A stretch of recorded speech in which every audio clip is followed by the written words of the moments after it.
Mangwanani Malelepo Vukenjani Kekwa Savannah Ve Africa. Welcome to Africa Good Morning, where your day begins informed, perhaps inspired, but certainly connected to the continent and beyond. In today's stories, history is made at the Vatican as Cardinal Robert Prevost becomes Pope Leo XIV, the first American ever elected to lead the Catholic Church. Meanwhile, tensions rise in Mali as citizens protest an extended military regime, and the U.S. cuts $50 million in health aid to Zambia. We also bring you Julius Malema's fiery response after a UK visa denial and rising calls in Zimbabwe for a probe into mogul Wikno Chivayo's wealth. Plus, your full Namibian weather and economic roundup right here. Stay with us on Africa Good Morning. And by Namibian, we mean the Namibia Report will be right after the top stories. But for now, we take a break and get back to it.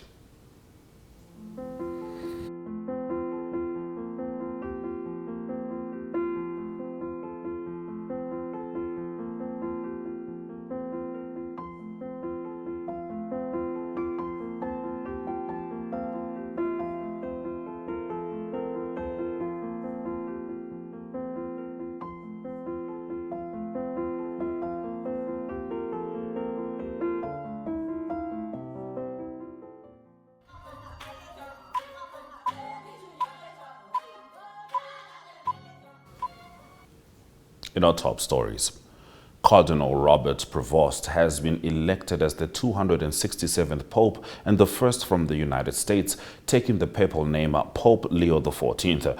The announcement came after a centuries-old ritual with 133 cardinals participating in a conclave held at the Vatican to choose the new leader of the world's 1.4 billion Catholics. The decision was symbolized by the traditional white smoke rising from the Sistine Chapel, signaling that a new pontiff had been chosen. Pope Leo XIV, aged 69, was greeted by cheering crowds as he appeared on the balcony of St. Peter's Basilica, marking his first public appearance as Pope. His papal name suggests a continuity with the doctrines of his predecessors. The conclave began with cardinals entering the Sistine Chapel for a period of seclusion, guided by prayers and hymns to elect a new pope following the death of Pope Francis at the age of 88. In our next story, as Mali's military-led government proposes extending Colonel Assimi Goita's rule to 2030 and suspends political parties, citizens are rising in protest, signaling a growing rejection of authoritarianism nearly 5 years after Goita seized power in 2020 in a coup. Once seen as a liberator promising peace and elections, Goita has instead tightened control, postponed democratic transitions, and allied with Russian Wagner mercenaries in a heavy-handed fight against armed groups. On May the 3rd, mass protests erupted in Bamako, fueled by outrage over political repression, arrests of opposition leaders, and deteriorating security for civilians, particularly in rural and ethnic minority areas. Analysts warn that although recent military victories like the recapture of Kidal have bolstered Goita's support among some, the cost in civilian lives and democratic erosion is high. As Mali, alongside Burkina Faso and Niger, exits ECOWAS and forms the Alliance of Sahel States, hopes for a return to constitutional order dim, especially with signs of possible mutinies, violent counter-rallies, and rising civilian casualties in the crossfire of armed group retaliation and military offensives. The United States has suspended $50 million in aid to Zambia's health sector due to the government's failure to stop the systemic theft of donated drugs and medical supplies. U.S. Ambassador Michael Gonzalez said the move, though difficult, is necessary to protect American taxpayer funds and ensure aid reaches patients in need. A year-long U.S. Embassy investigation found over 2,000 pharmacies selling stolen medical products, with 95% offering drugs originally donated by the U.S. The investigation also revealed the involvement of items supplied by the Zambian government, the Global Fund, and other donors. Despite presenting evidence and offering expert help last year, the U.S. says the Zambian government has failed to act meaningfully, only targeting low-level individuals. Here is the ambassador. Don't just go into a random shipping container that is selling commodities. Find that they're selling something that is stolen and arrest the 15-year-old kid behind the counter. Because I guarantee you that kid didn't buy the medication. Enforcement investigation to find where are stolen medicines being sold from. Who owns those pharmacies? Call them in. Where are they buying from? How did the person selling obtain the medications? I'm not a law enforcement officer. I do have U.S. federal law enforcement officers based here in my embassy who I pleaded with government authorities. Please take advantage of them to help you design such an effort to respond. A day and a half later, I think it was a Friday, so around April 5th or so of last year, we saw a great headline. Zambia police go in and they've arrested, I think it was 16 people for selling stolen medicines. So I heard all the right things.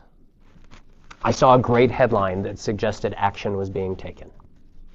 Over the next month and a half or so, there were two more similar headlines. I think one up in Copperbelt and one in Southern, with the same pattern. The 15-year-old kids behind the counter were arrested. Easy, small fish were picked up. South African opposition leader Julius Malema has criticized the UK after being denied a visa to attend the Africa Together conference at the University of Cambridge on 10 May. Malema, who leads the Economic Freedom Fighters, said the UK's refusal lacked justification and was an attempt to silence dissenting voices. The UK High Commissioner to South Africa, Anthony Phillipson, acknowledged in a letter to the EFF that the Home Office failed to process the application in time, citing recent UK bank holidays and procedural delays. Malema said the delegation was assured the matter would be resolved, only to receive a regret letter shortly before departure. The Home Office has agreed to refund the application fee but declined to comment further. The EFF claimed the delay was deliberate. Malema, known for his sharp criticism of Western powers and calls for land reform in South Africa, called the outcome unacceptable as well as spineless.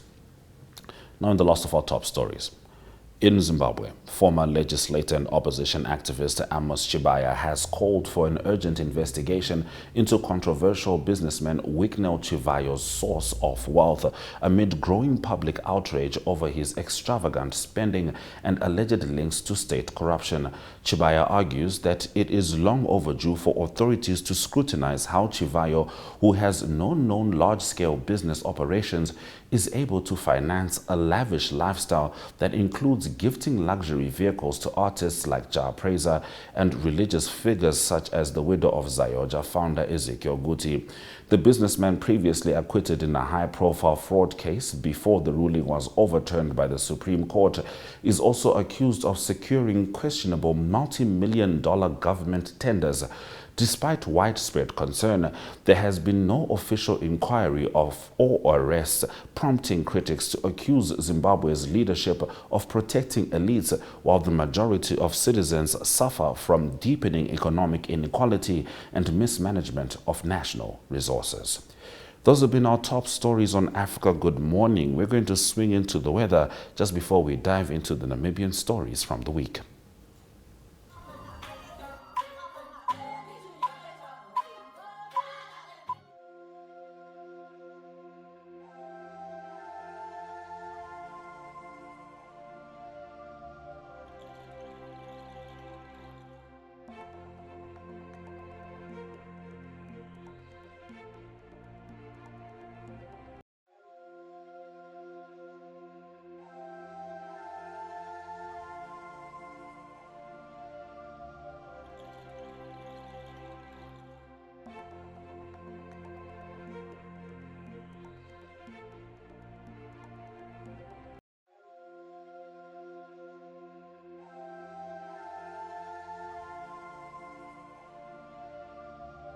Welcome to Namibia, where adventure meets tranquility. With Enjoy, you have access to a wide range of accommodations to suit every traveler's taste and budget. Experience the finest dining and hospitality Namibia has to offer. Booking your dream accommodation is just a few clicks away with Enjoy. Join thousands of happy travelers who have trusted Enjoy for their Namibian getaway. Your gateway to unforgettable Namibian adventures.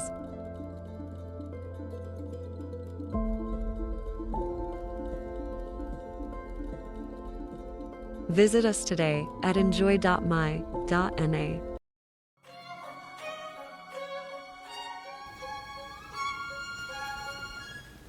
A news story stemming from Namibia.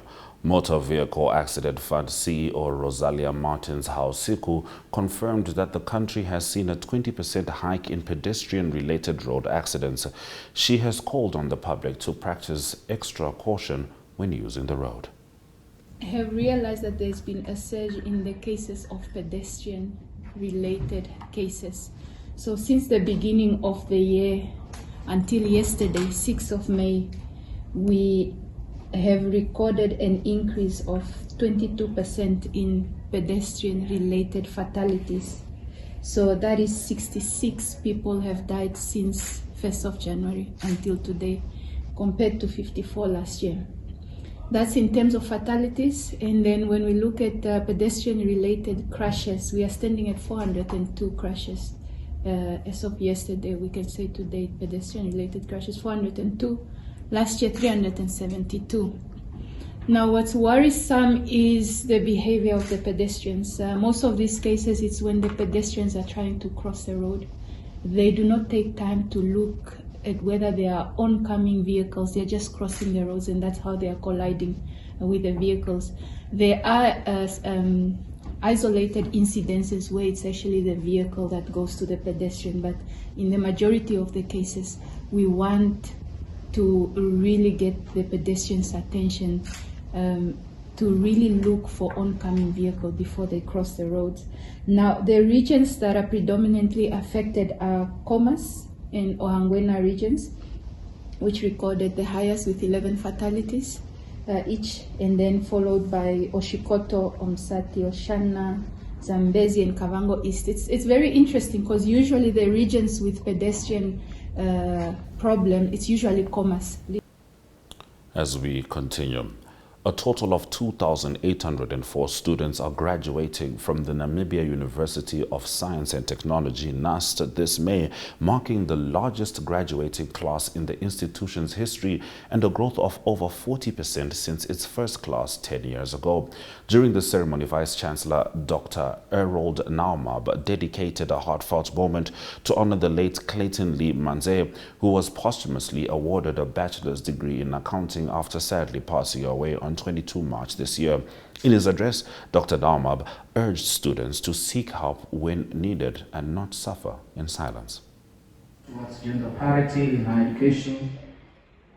However, ladies and gentlemen, you would agree with me that the bar in gender parity has been set very high recently in Namibia.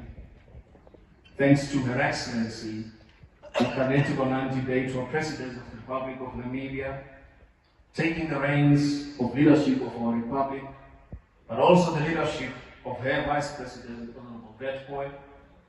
And for us in the education sector, the same is our truth. Thanks to the leadership of our Honorable Minister of Education, Innovation, Youth, Sports, and Culture. We can get used to this long name for our ministry. These are but only 3 of many of our distinguished female members of our cabinet.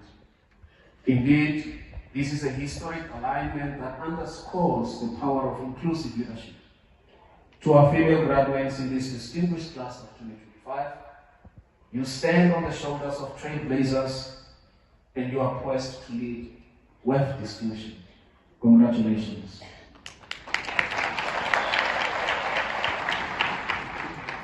Ladies and gentlemen, today we confer qualifications in disciplines that are critical to shaping Namibia's future.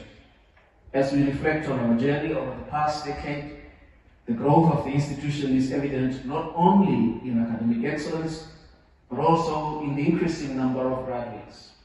In reflecting back, 10 years ago, 2015, we graduated 1,893 students in a particular May graduation ceremony.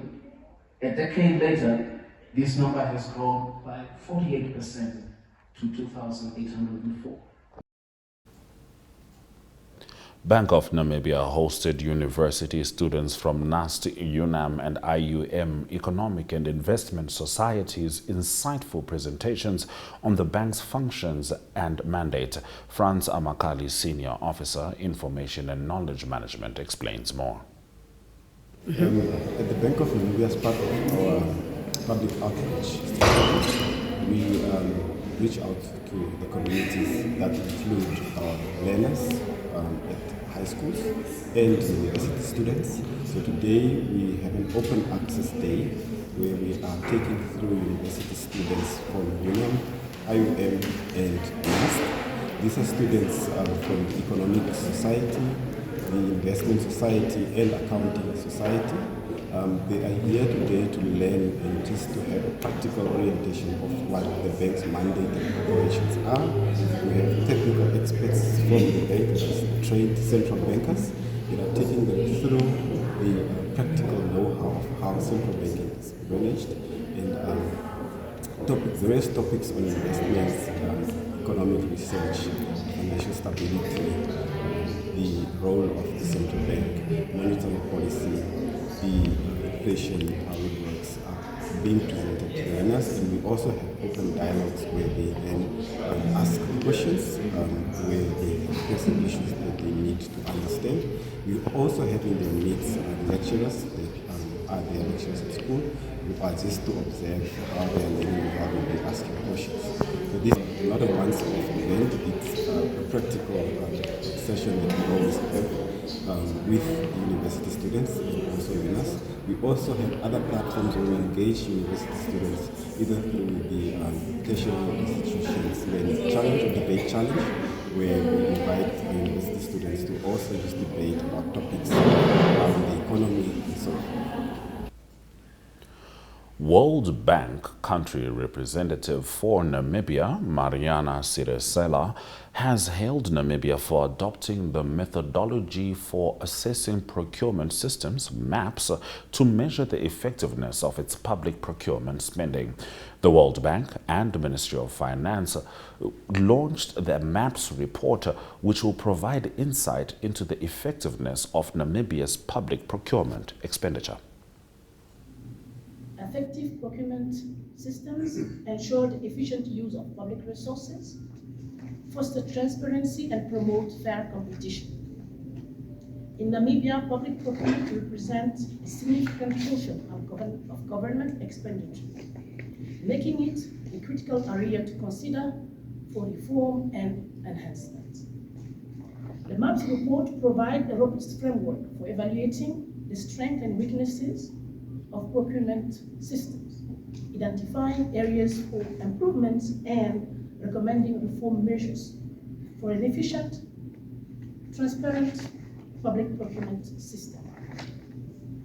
By adopting MAPS, Namibia is taking proactive steps towards aligning its procurement system with international best standards, thereby enhancing accountability and trust. This work complements the World Bank earlier support to the procurement policy unit of the Ministry of Finance in evaluating e-procurement readiness and formulating a new procurement strategy. Irongomed is a leading distributor working in partnership with NewMed and WestMed to meet the comprehensive needs of the Namibian healthcare sector. As a partner pursuing sustainable global healthcare, we offer industry-leading medical solutions through our key focus areas, which include pharmaceuticals, orthopedics, ophthalmology, surgical devices, and capital equipment, as well as a well-established scientific laboratory division.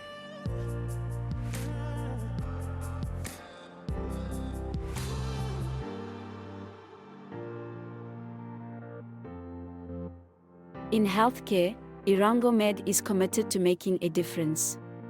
What about you?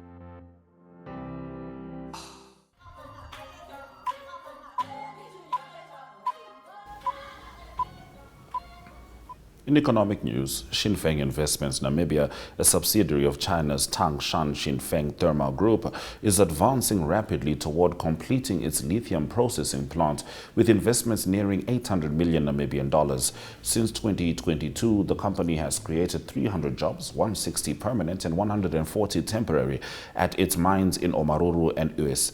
Spokesperson Hardin Fredericks highlighted the advanced dense medium separation technology in the plant, one of only 3 in Africa, praised for its efficiency and low water usage. The Ues open pit mine, though not exporting since final approvals in late 2023, has supported rigorous ore testing that informed the construction of a purpose-fit facility. Xinfeng is committed to Namibia's local beneficiation directive, emphasizing the distinct quality of Namibian lithium ore. With a 15-year mine lifespan forecast and an environmental clearance certificate secured, the company partners with Longfire Investment and has supported community efforts, including donations to Martin Luther High School and food parcels for the elderly in Omaruru. And in the last of our stories, we are staying with Namibia. The Namibia Revenue Agency, NAMRA, and the General Administration of Customs of China signed a Memorandum of Understanding. Now, this marks a commitment to enhance cooperation, focusing on areas such as capacity building and streamlined customs procedures aligned with international standards. This development is expected to foster more efficient trade and strengthen the economic relationship between Namibia and China. In our respective nation, and memorandum of understanding of this nature to promote cooperation and partnership between our two institutions is key for economic development of our countries. 那么此次纳米比亚税务局与中国海关将就双方的一个合作进行合作谅解备忘录的签署。那么此次将进一步推动双方在合作以及未来进一步的合作方面有着重要的意义。 Our founding president and father of the Namibian nation, Dr. Sam Nujoma, may his soul rest in peace.